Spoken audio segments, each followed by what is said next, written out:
Bismillahirrahmanirrahim. Assalamualaikum warahmatullahi wabarakatuh. Nabi kita Muhammad SAW memiliki 8 cucu. 5 orang di antaranya dari putrinya Fatimah, yaitu Hasan, Husain, Muhsin, Zainab, dan Ummu Kulsum. Imam Ibnu Katsir dalam kitab beliau Al-Bidayah wa Nihayah menyebutkan, istri pertama yang dinikahi oleh Ali bin Abi Thalib radhiyallahu anhu adalah Fatimah, putri Rasulullah SAW. Dia mulai berumah tangga dengan Fatimah setelah terjadinya peristiwa Perang Badar. Kemudian Fatimah melahirkan Hasan dan Husain. Disebutkan bahwa dia juga melahirkan Muhsin, yang kemudian meninggal ketika masih kecil. Fatimah radhiyallahu anha juga melahirkan Zainab dan Ummu Kulsum. Selain itu, ada juga 2 cucu lain Rasulullah SAW dari putri beliau Zainab, yaitu Ali dan Umamah. Ibnu Sa'ad berkata, Zainab memiliki putra dari Abul As yang bernama Ali dan Umamah. Ali meninggal ketika dia masih kecil, dan yang tersisa hanyalah Umamah. Selain itu, ada 1 cucu lain Rasulullah SAW dari putri beliau yang bernama Ruqayyah, yaitu Abdullah. Ibnu Abdul Bar menyebutkan tentang putri Rasulullah SAW, yaitu Ruqayyah. Dia dinikahi oleh Utsman bin Affan di Makkah. Kemudian dia hijrah bersamanya 2 kali ke Habasyah. Di sana dia melahirkan seorang anak yang dinamai dengan Abdullah, dan dengan anak tersebutlah Utsman menggunakan kunyah. Anak tersebut hanya berusia 6 tahun dan kemudian meninggal dunia.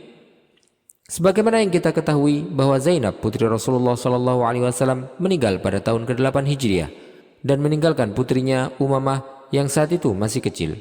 Umamah pun kemudian diasuh oleh kakeknya, yaitu Rasulullah SAW. Ada beberapa potret kehidupan Rasulullah SAW bersama Umamah yang tergambarkan dalam beberapa hadis, yang menunjukkan betapa cintanya Rasulullah SAW dan perhatian beliau kepadanya, serta kasih sayang beliau.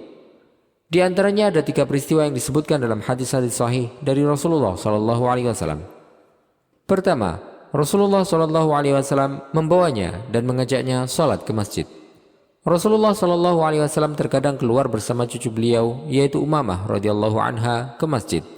Beliau menggendongnya ketika beliau salat. Jika beliau bersujud, maka beliau akan meletakkannya, dan jika beliau berdiri, beliau akan membawanya ke atas pundak beliau sallallahu alaihi wasallam.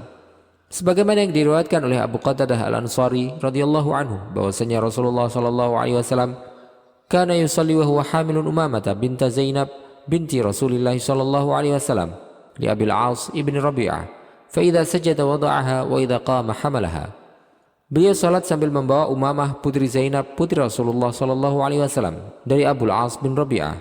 Jika beliau sujud, beliau meletakkannya, dan jika beliau berdiri, beliau akan menggendongnya. Dalam riwayat Imam Muslim disebutkan, Ra'aitu Rasulullah SAW ya'umun nas wa Umamatu bintu Abil As ala atiqih. Fa idza raka'a wada'aha wa idza rafa'a minas sujudi a'adaha. Aku melihat Rasulullah SAW mengimami orang-orang ketika salat, sedangkan Umamah putri Abul As berada di atas pundak beliau. Jika beliau rukuk, beliau akan meletakkannya, dan jika beliau bangun dari sujud beliau, beliau akan kembali membawanya. Al-Hafidz Ibnu Hajar menjelaskan dalam kitabnya Al-Fathul Bari bahwa peristiwa ini menunjukkan tawaduknya Rasulullah SAW dan kasih sayang beliau terhadap anak-anak, serta penghormatan beliau terhadap mereka guna menghibur mereka. Ibnu Hajar juga menyebutkan bahwa di antara bentuk kasih sayang Rasulullah SAW kepada Umamah adalah jika beliau ruku atau sujud, beliau khawatir Umamah akan terjatuh, sehingga beliau pun meletakkannya. Dan karena begitu dekatnya Umamah terhadap Rasulullah SAW, dia pun tidak mau untuk diletakkan terus-menerus, sehingga Rasulullah SAW pun kembali menggendongnya ketika beliau bangkit. Dari hadis ini, sebagian ulama mengambil kesimpulan tentang begitu agung dan pentingnya mengasihi anak.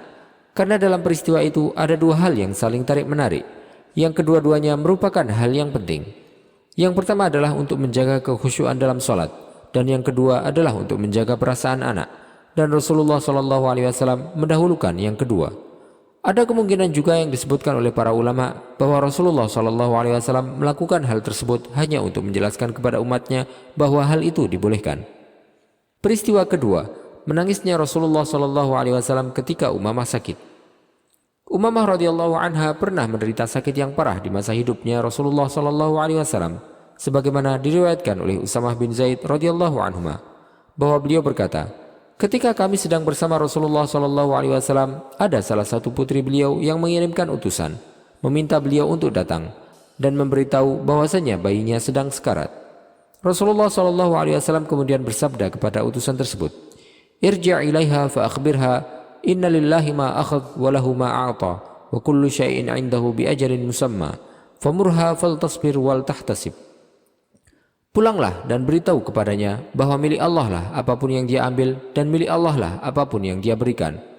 Setiap segala sesuatu itu memiliki ajal yang sudah ditentukan oleh Allah Subhanahu wa taala.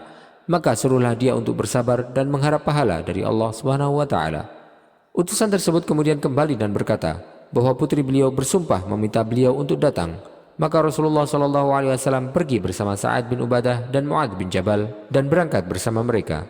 Sesampainya di sana, bayi tersebut diserahkan kepada Rasulullah SAW dalam keadaan nafasnya sudah tersengal-sengal. Maka mengalirlah air mata Rasulullah SAW. Melihat kejadian tersebut, Sa'ad pun berkata, "Apa ini wahai Rasulullah?" Rasulullah SAW menjawab, "Hadhi rahmatun ja'alaha Allahu fi qulubi ibadihi, wa innama yarhamullahu min ibadihi ar-ruhama." Ini adalah kasih sayang yang Allah Subhanahu wa taala tempatkan di hati hamba-hambanya. Allah Subhanahu wa taala hanyalah mengasihi hamba-hambanya yang memiliki rasa kasih sayang. Al-Hafidz Ibnu Hajar menjelaskan hadis ini seraya berkata, yang benar tentang hadis ini bahwa putri Rasulullah SAW yang mengirimkan utusan tersebut adalah Zainab, dan bahwa bayi yang sakit tersebut adalah bayi perempuan sebagaimana yang diriwayatkan dalam Musnad Imam Ahmad dengan sanad yang sahih, bahwa Usamah bin Zaid radhiyallahu anhu berkata, Rasulullah SAW membawa Umamah binti Zainab dalam keadaan nafasnya tersengal-sengal. Al-Hafidz Ibnu Hajar juga berkata, ada sebuah pertanyaan yang muncul, di mana para ulama sepakat bahwa Umamah putri dari Abul As dan Zainab hidup setelah Rasulullah SAW tiada, hingga akhirnya dinikahi oleh Ali bin Abi Thalib radhiyallahu anhu setelah wafatnya Fatimah radhiyallahu anha. Kemudian Umamah hidup bersama Ali sampai Ali bin Abi Thalib radhiyallahu anhu terbunuh. Yang nampak bahwa Allah SWT telah memuliakan nabinya SAW ketika beliau menyerahkan urusannya kepada Allah dan memerintahkan putrinya untuk bersabar. Tetapi meskipun demikian, beliau tidak bisa menahan air matanya karena kasih sayang beliau, yang kemudian Allah SWT menyembuhkan cucu beliau tersebut saat itu, dan dia pun sembuh dari penyakitnya.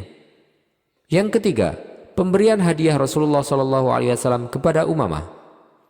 Rasulullah SAW pernah memberikan hadiah khusus kepada Umamah radhiyallahu anha, sebagaimana yang diriwayatkan oleh Aisyah radhiyallahu anha bahwasanya beliau berkata, Rasulullah SAW mendapatkan hadiah berupa kalung yang dilapisi dengan emas, sedangkan istri-istri beliau sedang berkumpul dalam satu rumah. Saat itu Umamah putri Abul As bin Rabi'ah masih anak-anak yang sedang bermain tanah di samping rumah. Rasulullah SAW kemudian bersabda, "Kaifa tarayna hadhihi?" Bagaimana menurut kalian kalung ini? Maka para istri beliau melihatnya dan berkata, "Wahai Rasulullah, kami tidak pernah melihat yang lebih indah dan lebih menakjubkan dari kalung ini." Rasulullah SAW kemudian bersabda, "Urdudnaha ilayya." Berikanlah kepadaku. Setelah beliau menerimanya, beliau kemudian kembali bersabda, "Wallahi la adha'anna fi raqabati ahabbi ahlil baiti ilayya." Demi Allah, aku akan memakaikan kalung ini di leher keluargaku yang paling aku cintai. Aisyah radhiyallahu anha kemudian berkata, seolah-olah bumi menjadi gelap antara aku dengannya, karena aku khawatir Rasulullah SAW akan memakaikan kalung itu di salah satu istri beliau yang lain. Aku berpikir bahwa para istri Rasulullah SAW juga berpikiran yang sama denganku. Kami pun bertanya-tanya dan merasa cemas. Rasulullah SAW kemudian datang dan memakaikan kalung itu di leher Umamah putri Abul As. Maka kami pun kemudian menjadi tenang. Dalam hadis yang diriwayatkan oleh Abu Dawud disebutkan bahwa kalung tersebut dihadiahkan oleh Raja Najasyi kepada Rasulullah SAW. Interaksi antara Rasulullah SAW dengan cucu beliau, baik cucu laki-laki maupun perempuan, terjalin atas dasar kasih sayang dan cinta. Rasulullah SAW memperhatikan mereka serta sering menanyakan tentang keadaan mereka. Beliau juga berlemah lembut dan bermain bersama mereka. Beliau sering menggendong dan mencium mereka, dan terkadang juga membawa mereka ke masjid. Bahkan terkadang Rasulullah SAW membawa mereka ketika beliau sholat.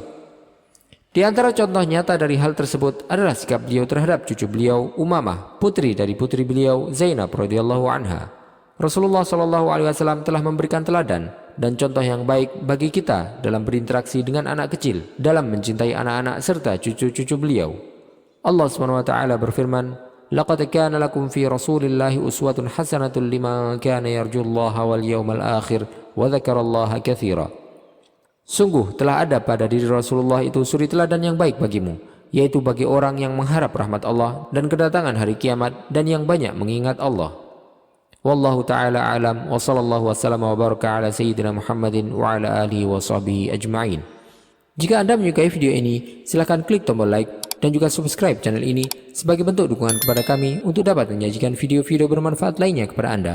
Dan jangan lupa untuk bagikan video ini kepada orang lain agar video ini dapat memberikan manfaat lebih luas bagi kaum muslimin.